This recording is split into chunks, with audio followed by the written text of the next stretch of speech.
Therapy Radio.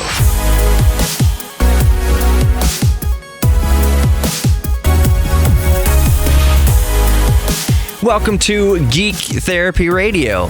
I am your mental curator, Johnny Hamburger. Thank you for joining me tonight or today or whenever you're listening, because remember, this is also a podcast.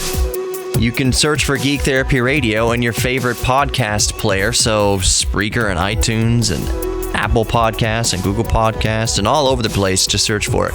So I just appreciate whether you're listening to the broadcast right now or you're listening to the podcast later. I fully appreciate you being here. We're all geeks about something. This show celebrates the inner geek in all of us, because by celebrating and sharing our inner geek, we can inspire others to pick up a new hobby or devote themselves to something that brings them true joy in an otherwise tumultuous world. Some of us are going through some hard times. You never know where you're going to catch somebody in their life, but if you inspire them to I don't even know, do whatever. There's a multitude, a myriad, a plethora, a Googleplex of geek things that we're into. So I'm reminded of an old comedian who said that we really don't have the excuse to be bored, that the world is so amazing that when you hear someone say, I'm bored, it's so mind-boggling, since we live in this universe with an infinite amount of things to explore. And that's kind of my mentality too. I understand people get bored sometimes. I get bored sometimes, but you know what? If you have a hobby, you have a passion, if you're a geek about something, which we are all geeks about something, you'll always have something to fall back on, to give you support, to give you mental clarity. It's also it's psychological therapy, it's mental health, it's all of that stuff. So whether you like to put Lego kits together, or you like to build cars, or you like to work out or garden, or whatever your geek thing is, keep doing it and share that with others. You might inspire others to get into that, or at least rekindle their old geek thing. And you can really help people in that way. And that's what Geek Therapy Radio is all about. So earlier this week, I was in Kingwood and I visited Best Auto, which is run by Aaron Best, because I need my car fixed. My 2010 Audi S5. I want to keep that thing on the road for as long as possible, because it is one of the last, at least naturally aspirated, 6-speed manual transmission V8s to come out of Europe. I know that in the United States we still have the 5.0 Mustang, and we have Camaros or V8s, but it doesn't take. You don't have to be so into cars to know that manual transmissions are going the way of the dinosaur, and V8s are being replaced with turbocharged and supercharged V6s, so smaller engines with forced aspiration in place of just the burble of a V8. So my car needs a new starter, and I think it needs a coolant flange on the back of the engine block replaced. It leaks coolant. It doesn't overheat, but I just have to continually top up the coolant. But I can't start the car because the starter's bad. It's kind of a big job. I won't get into the details, but in German cars like that, the starter isn't just in a place where you can get under there with a wrench and take it off like any other normal car. Now, in Volkswagens and Audis, the starter, usually, especially in the bigger engines, is jammed way up under the engine. You have to drop out a subframe, disassemble the front end and everything to get to the starter. It's a nightmare compared to the starter in a Toyota Camry or what have you. Anyways, I'm taking it there to keep her on the road. I have every confidence in my mind that they'll take care of me. But here's why I chose the shop. One, I'm a local Kingwood boy who done good and has a radio show here in Houston. And Best Automotive has been in Kingwood since 1984. Not only that, they are pillars of the community, but not only that, on the geek front, they don't just work on, your 2019 Honda Accord. They are a custom shop. They work on classic cars and custom cars, and it is it's a joy just to go to go visit and see what they're working on back there. So when I was talking to Aaron, I said, you know what? All I care about right now is just getting the car roadworthy. Just fix the starter so I don't have to push it, down the street and then jump in and pop the clutch, to get her started. I would prefer just to press the button, touch the engine start button, and have it start again. So all I'm worried about, just replace the starter, maybe address that little slow coolant leak. We're all good. He starts suggesting custom exhaust work and all sorts of things. And I said, you know what? I've been thinking that I would like to keep it as stock as humanly possible. The only modifications I've made to it really are the wheels.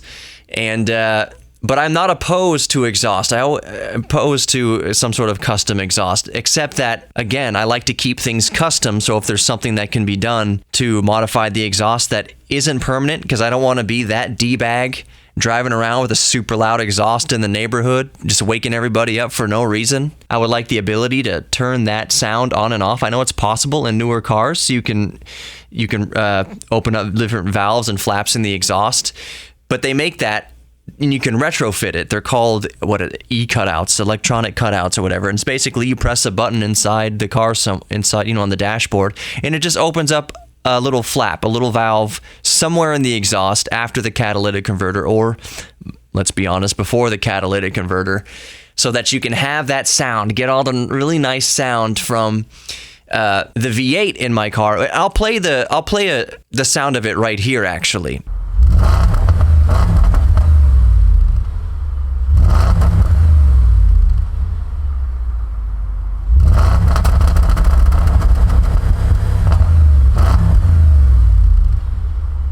So that's the sound of the V8 naturally in my car.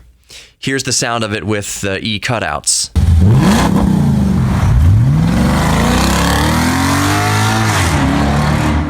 Yeah, I want that sound. It sounds awesome, but I don't want it all the time. If I'm rolling through my neighborhood or any neighborhood or by a cafe or somewhere that doesn't need to be interrupted by stupid loud car exhaust, I want to be able to turn off that sound. So e-cutouts gives me that ability. I'm not saying I've done this to my car. I'm not saying I'm absolutely going to do it to the car. This is something that he brought up, and I said, no, that you think about it, that does sound pretty cool. So I might do it soon. Aaron said that he didn't have a cell phone, that he wants to hook up his CB again. And I was like, dude, here's funny thing. I guarantee you I've got the only Audi in the known universe that has a CB radio hooked up inside of it. And that blew his mind. Anyways, I've rambled long enough. More Geek Therapy Radio coming up. Let's talk about lizard muscles in human fetuses. What?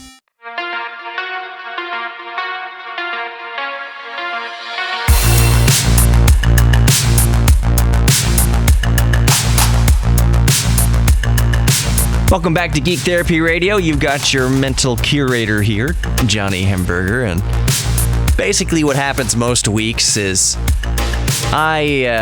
different news stories come across to me, but not traditional news stories, not all the politics and the vitriol and all the stuff that's designed just to get you to hate each other over no reason other than just differing political opinions, and even that opinions based on news that is not entirely true or not entirely fact-checked by either party yelling at each other across Facebook.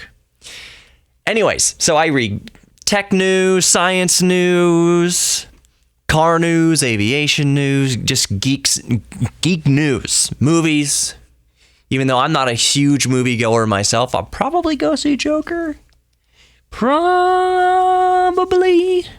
My problem with movies, though, is even if it's a good movie, why I have such a hump to get over to actually get out to the movies. And yes, we'll talk about lizard muscles in fetuses in a second. But the reason why it's hard for me to go to movies is because I think of, man, I could do a whole lot of tinkering in that same 2 hours.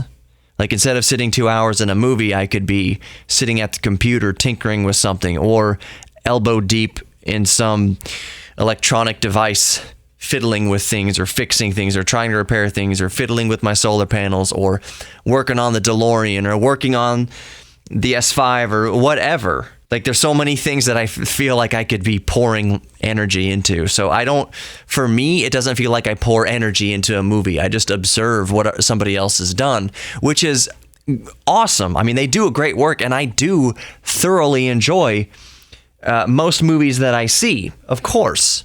I appreciate good acting. I appreciate things in a movie that maybe some people don't think about. Like I have this really strong fascination with cinematography, with just how they frame shots. If you've watched Mr. Robot, the USA series, Mr. Robot is a masterclass in cinematography and framing scenes. It's very untraditional in the way it does it. And I remember what sparked this curiosity in me just about why I pay so much attention to cinematography in movies, not necessarily the story in itself, but just how the art behind how they're framing it all physically within the frame of the movie screen, what the director was thinking in framing everything, or the cinematographer, whatever, both of them. That started in college, actually. I was in I think it was a Japanese studies class, and we watched a few classic Japanese movies, and I can't remember the names of them off the top of my head, but they're old ones from like the 50s and early 60s, and there's not a whole lot of dialogue in them, and most of the scenes, and it's still this way in a lot of Japanese and Korean films and such, in Asian films in general, that they frame and stage each scene like almost like a play. Like you're at a play and the set pieces move around, and you just, before anybody walks out onto the set or anything happens to the set is sit there and it's lit up so that you can just see where this scene is taking place. And that happens a lot, especially in old Japanese filmmaking. And it feels so fresh and modern even today to watch old Japanese films from the 50s that are just black and white, in that the stories move slowly. And the stories, yes, they may be interesting in themselves, and I do enjoy the stories as much as I can. Just how they frame everything up. Each scene is crafted in the lens like a painting itself. It's not just a static shot at eye level with the two people standing there at eye level and they're perfectly centered in the frame. Nope, it's crazy angles, down angles. You just see the leaves rustling for like a good 30 seconds, before anybody walks out into the scene. The babbling brooks going. You see it a lot. There's nods to it in movies like Kill Bill. Think about the scene between, why am I blanking out of the names of the characters, but when they're on the roof in the snow and Beatrix's kiddo, sorry, spoilers, is going to fight the leader of the Crazy 88s. Why am I... Lucy Liu plays the character. Why am I blanking out on her freaking name? It doesn't matter. What I'm telling you is watch that fight scene. There's moments in the fight scene that stop, that all the action stops, and there's that water fountain, that bamboo water fountain that just fills with water. Dunk, dunk, dunk, dunk, dunk, dunk, dunk, dunk. It's framed beautifully. The characters are in the background, showing the whole foreground and background all in one shot of just how beautiful the scene is, in stark contrast to the brutality happening in the scene. Very fascinating to me. Okay, I'm sure I could talk about that all segment, but I want to move into lizard muscles found in human fetuses. So it's called atavism. Atavism is basically an ancient trait that you can find in a modern organism. So most popularly, most of you listening have heard of this, that the most popular or well-known human atavism is our fetal tail that we grow and that disappears several weeks into pregnancy. About 8 weeks into pregnancy, the extension of our spine disappears, or we grow into it or whatever. Our tail goes away. Some people keep the tail. That is a direct evolutionary trait of, coming from primates and that path of evolution. There's other things that occur and disappear earlier on in the gestation process. So between 7 and 13 weeks, there are about 30 muscles in each of our hands and feet. So in each limb, basically, there's 30 muscles in week 7. But that count drops off to about 20 muscles by week 13 in each limb. So those muscles, they either fuse with each other or dissolve entirely. So just like our skulls, different plates in our skulls fuse together. We have more bones in our body as a baby, so that we can squeeze through the birth canal, and then they fuse together as we age. That's not a surprise to anybody. That's basic biology 101, human anatomy, more specifically 101. What's fascinating is that we've determined reptile-like muscles. It's an important distinction. Reptile-like muscles in the human fetuses around 10 weeks, which basically hails back to our evolutionary divergence from reptiles 250 million years ago. That doesn't mean that we all came from lizards. That just means that we have an evolutionary ancestor that we diverged from 250 million years ago that did share traits with lizards. So that would explain our lizard-like muscles that appear in human fetuses around 10 weeks. But obviously, those muscles disappear. They're here not in a flash of an eye. They exist for a while during gestation, a few weeks during gestation, and they disappear. Those lizard-like muscles in our hands and feet. So the technology that allows for this is young itself. I'm sorry, I was just checking my time. The technology that allows for such a detailed study is young in itself, and thus far, we've only been able to sample about 15 fetuses. We've only been able to study 15 fetuses with this new kind of 3D imaging technology. So it'll take a long time to build a much bigger data set from which we can form our more detailed and concrete hypotheses, but it does raise some very, very fascinating questions. Where did we come from? Where are we going? Can we track? If we track enough points of data, enough fetuses, can we track where humans are going? Can we track more recent evolutionary traits that we've gotten rid of due to changing environment, changing work habits, changing societal influences? That's very exciting to think about.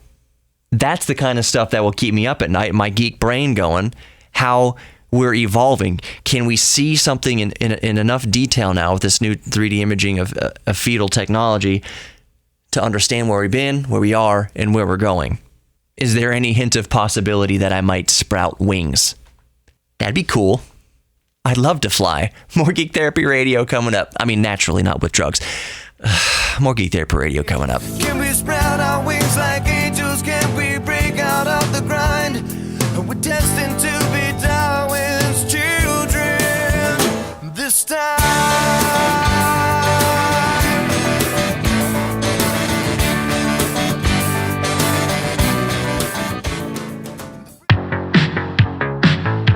Welcome back to Geek Therapy Radio. I'm your mental curator, Johnny Hemberger. One aspect of science and technology that I find the most fascinating personally, and I know that I'm not alone in finding this area fascinating. There are scientists who make careers studying this area of technology. And it's kind of simple. It's something mundane that most of us don't think about too much other than when our TV remote control goes dead. Batteries. One of perhaps the biggest problem of green energy production, of renewable energy production, and I'm not talking about using corn to make gasoline or anything like that. I mean from geothermal, from wind, from solar, any sort of technology, energy creation, energy harvesting technology, that's a better word for it, energy harvesting technology. The biggest hurdle isn't just generating the power or most efficiently. For instance, with solar panels, we've been making leaps and bounds of efficiency progress with solar panels. Back in the 50s or so, when solar panels were first being sort of developed, they had about a 6% efficiency rating, which means that only 6% of the sun's energy hitting that area that comprises of the solar panel is converted into electricity. So if you had a 1 square foot patch of solar panel, there is 100 watts of the sun's energy per square foot, but the panel per square foot is only outputting 6 watts of electricity. And that's just from the panel. That's not counting degradation over wire or losses to heat in wires and different circuitry. That just means the panel is outputting 6% of what it's been given. Now we are closer to 25%-ish. If we're looking down the barrel of 30% efficiency in modern solar panels here in 2019. So that is a dramatic improvement since the introduction of the technology. I forget what the Holy Grail is. I think the Holy Grail is something like 50% conversion. Doesn't matter. I may be a little bit off in those figures, but I know that you can buy solar panels on Amazon right now that are rated to, you can virtually assume that you're going to get about 20%, between 18 and 22% efficiency out of readily available solar panels, both mono and polycrystalline solar panels, just on Amazon. And we're below the $1 per watt threshold, by the way. It's about $90 for 100 watts. That's another thing. The cost of solar has come way down. And I'm painting a picture here. I'm not trying to specifically focus on solar energy for this example, because I could just as easily be talking about harvesting wind energy and wind turbines and geothermal and any other way we harvest what Mother Nature already does, the processes of our atmosphere, processes of our gravitational effects between the Earth and the Moon, which is tidal energy. Geothermal has to do with our Earth's core and everything like that. Lava and magma, heating up chambers, creating steam and running turbines. Tidal energy is the waves, just the cresting and crashing waves in the ocean, making things go up and down. Buoys raise up and down, and you can harvest that energy. You can harvest energy underneath human feet. There are walkways that transfer the pounding of human feet into electrical energy. We have so many ways to capture and recapture the energy around us. The biggest hurdle is batteries. How do we store that energy? Great, we can produce that energy, we can capture that energy, but how do we store it? Solar panels don't work at night. They do work in cloudy conditions, by the way. They do work under cloud cover. Just obviously you're not harvesting as much electricity, but at nighttime there's no solar energy. There's no nothing happening in that example. So you need batteries to store it. You need batteries so that when the sun goes down, your air conditioner still works, your dishwasher still works, your hair dryer still works, your TV still works, your lights still work. And that is all contained in batteries.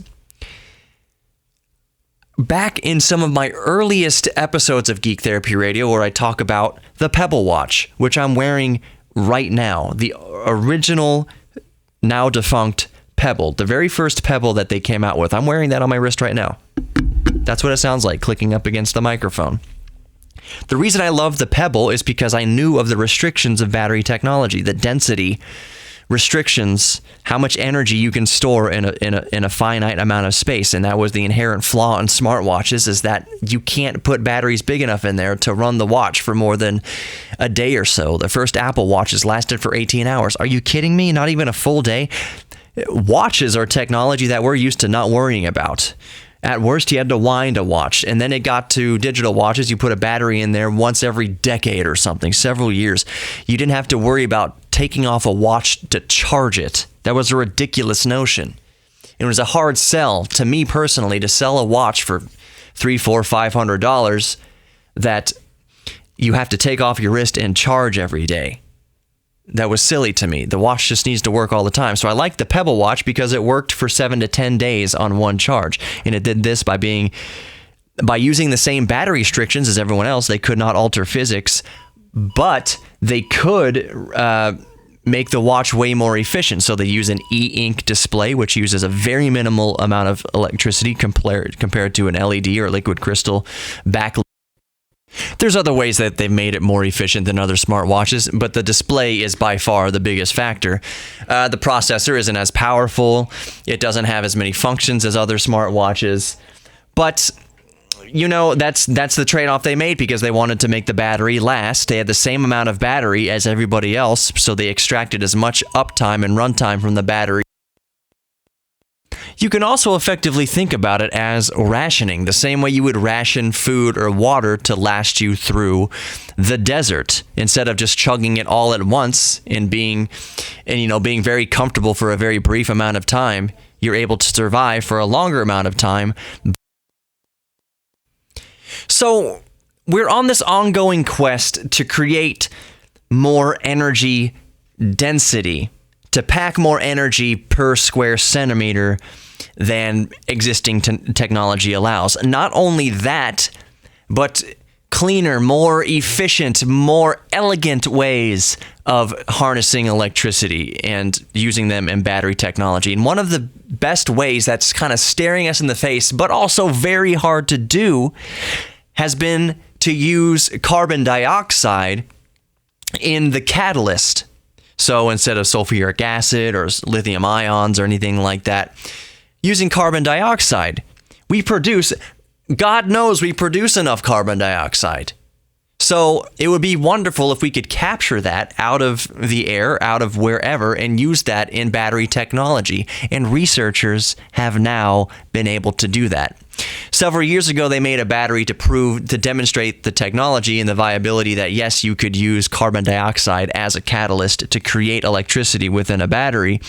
But the problem is, as you can, the more astute of you are already imagining, carbon buildup. Just like inside of your car engine, carbon loves to stick to things and ruin things. So yes, you can make a battery that was based on carbon dioxide, but the carbon buildup on the cathode or anode or whatever have you is basically going to destroy the battery after one use. And after that, what's the difference between this and an alkaline battery? But researchers have found a way around this to allow for up to, and in their own labs, they've charged a battery over 500 times.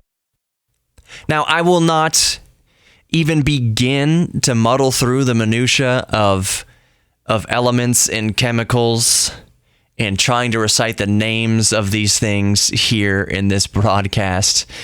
But if you subscribe to the Geek Therapy Radio podcast, I will include a link to this article. For instance, dimethyl sulfoxide, and that's one of the easiest ones to try to pronounce. So basically what it comes down to is they've added different chemicals and compounds basically to inhibit that carbon buildup. And I love this. I love thinking about ways to store energy. And one of the tinkerings ideas that I have in my mind to tinker with is not only building a rectifying antenna and try to harvest radio waves out of the air to try to store electricity from radio waves. That's nothing new. That's been done for years. It's not going to revolutionize the world or anything like that. But I've always wanted to experiment with, okay, so you remember making a battery out of a lemon?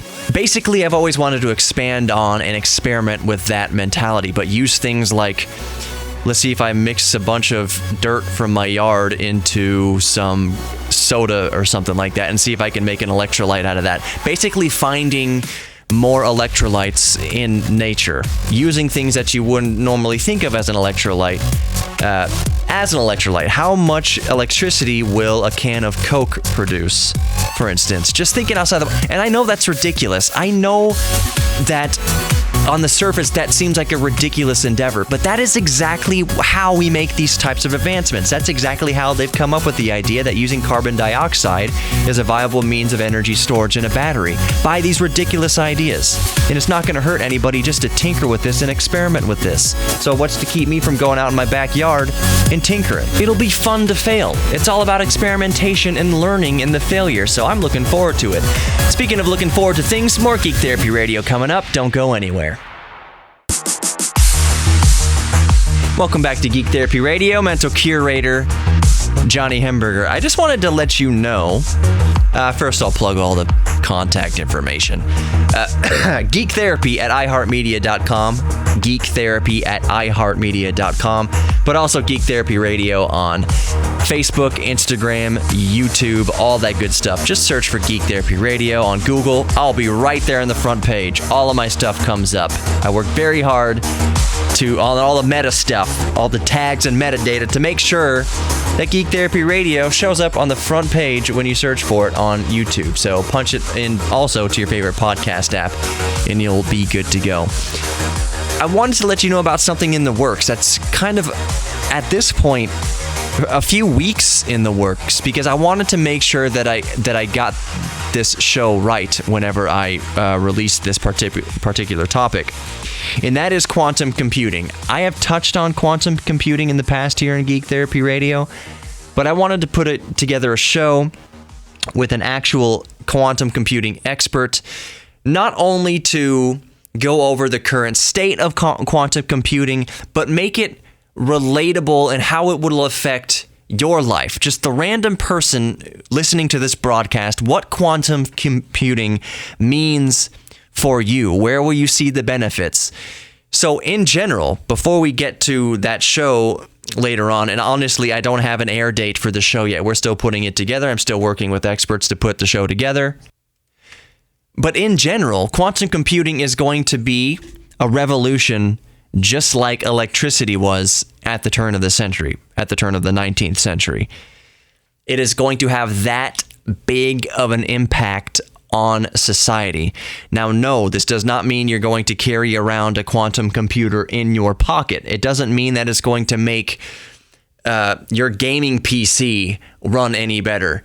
It will make the artificial intelligence inside the game better. It's going to be programmed a lot more realistically with quantum computing, because quantum computing can imitate the human brain quite a bit better. Quantum computing, in a nutshell, is most effective at computing chaotic systems. So weather, finances, so stock markets and things like that, biology, chemicals, pharmaceuticals. It's going to absolutely revolutionize everything. And so pharmaceuticals, I'll use that as kind of a brief nutshell example. When you take an Advil, the chemicals react with other molecules in your body to relieve pain. It's as precise as a science as it can be right now. Basically, when they say take, 20 milligrams of whatever drug, that's because we don't know the exact precise amount down to the molecule. If they can get a per person individual dosage down to per molecule with what a person needs, with what a patient needs, that is going to revolutionize. That is going to all but eliminate side effects. That's going to make prescriptions all the more precise. Oh, you're suffering from this ailment. We will prescribe you 3.2645 milligrams of whatever drug it is to basically target and pinpoint and only treat that symptom without all of the side effects. So no longer will you be taking 10 milligrams when all you really need is 3.2543625 repeating milligrams of a drug. It's going to make drugs all the safer because it's going to be more precise and more accurate prescribing of those drugs. And that's just pharmaceuticals. This doesn't mention how much more accurate things like weather predicting and financial predicting is going to get. We are on the cusp of this new dawn of quantum computing, artificial intelligence, virtual reality, augmented reality. Mark my words, and I've said it on the show many times before, that 2016 marks, I believe, the point at which textbooks and history books in the future are going to go back and say 2016, not because of who was elected president in 2016, but just because that was the cusp, that was the brink of the early 2020s really ramping up AI, quantum computing, and the end of Moore's Law. In brief, the end of, one aspect, the physical aspect of Moore's Law. Theoretically, a transistor. Moore's Law stated that computers will get every 18 months, computers become twice as powerful as they were. So it's this kind of exponential growth in the power of computers. Well, that has to do with transistor size. So when you read things like AMD's processing dies are down to 7 nanometers, basically that means the transistors are all the smaller, meaning you can fit more transistors in the same amount of area. Transistors, as the name implies, exist in one state or another. Binary, 1 or 0. That's how they process information. Quantum computers use something called qubits that exist in one or 0 or both. They exist in this floating kind of infinite state where each qubit can represent 1, 0, or both at the same time. That is revolutionary. Basically, what it boils down to is you can run 10 years worth of calculations in a matter of seconds. You can do decades worth of research in a matter of seconds. You can put 1 million formulas, 1 million equations into one end of a quantum computer, and out the other end, within seconds, you have every possible answer to those formulas, or every variations of that formula, or the correct answer to the formula. It can come up with viable answers to millions of formulas and narrow it down that much quicker. Where it would take a person or a traditional computer a very, very long time to do this, a quantum computer can do it in a near instant. So what are all the variables that go into predicting weather? Well, now instead of running through each variable line by line, one by one with traditional computing, you can put all those variables and all those outcomes and compute them at the same time, at once, in one computing cycle. Not a traditional computing cycle like I know you programmers and computer architects are thinking about, but one sitting. Instead of going through one sitting calculating one formula, you can now calculate 1 million formulas at once. Where's this hurricane going to go? Well, we see those spaghetti models. It can go over here. There's 1,000 little lines on the thing. Well, we're seeing a trend that most models indicate that it's going to continue its westerly path along the Atlantic. But then you have that one spaghetti model that shows it like doing a loop-de-loop and a cursive writing a name in the ocean, something like that. Well, quantum computing is going to be able to narrow that stuff down even further for even more accurate weather models. Weather is a chaotic system constantly trying to reach equilibrium, but it won't, on its way to entropy, on its way to universal entropy. But anyways, we're going to be able to calculate stuff like that much more accurately, or at least be able to whittle down the possible answers much more quickly. So there's a lot that's going to happen with quantum computing, and obviously you can hear me talking. You can already tell that I'm a layperson with this. I am just a radio host. I have a brief little glimpse, inkling, idea of what quantum computing is, but I'm having experts come on the show to say what it really is, people who are actually working on this subject. So that's what we have to look forward to in an upcoming Geek Therapy Radio. I'm in discussion and talks with different experts. I have them recording responses and sending responses to me to questions I'm postulating. If you have any questions, actually, and I'll end the show on this.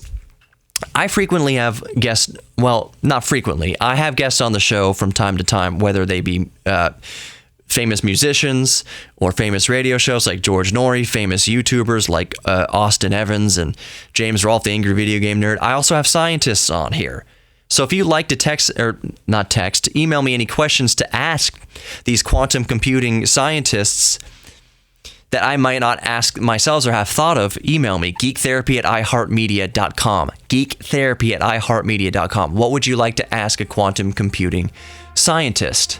Either as general or as precise as you want, but I would love to relay that information to them and pick their brains with what you, the audience, wants to ask about, because that's what Geek Therapy's audio is about. I want you, the audience, to be involved. I love the people who email me. I love you even if you haven't emailed me yet or visited Geek Therapy Radio on Facebook or anything like that. I appreciate all the feedback and the input, because this is a group effort. Sharing knowledge is a group effort. It's not all on me. Let's share the knowledge together. Be good to yourselves and others. Embrace your geek thing. Know you're worthy of love, and I'll see you next week.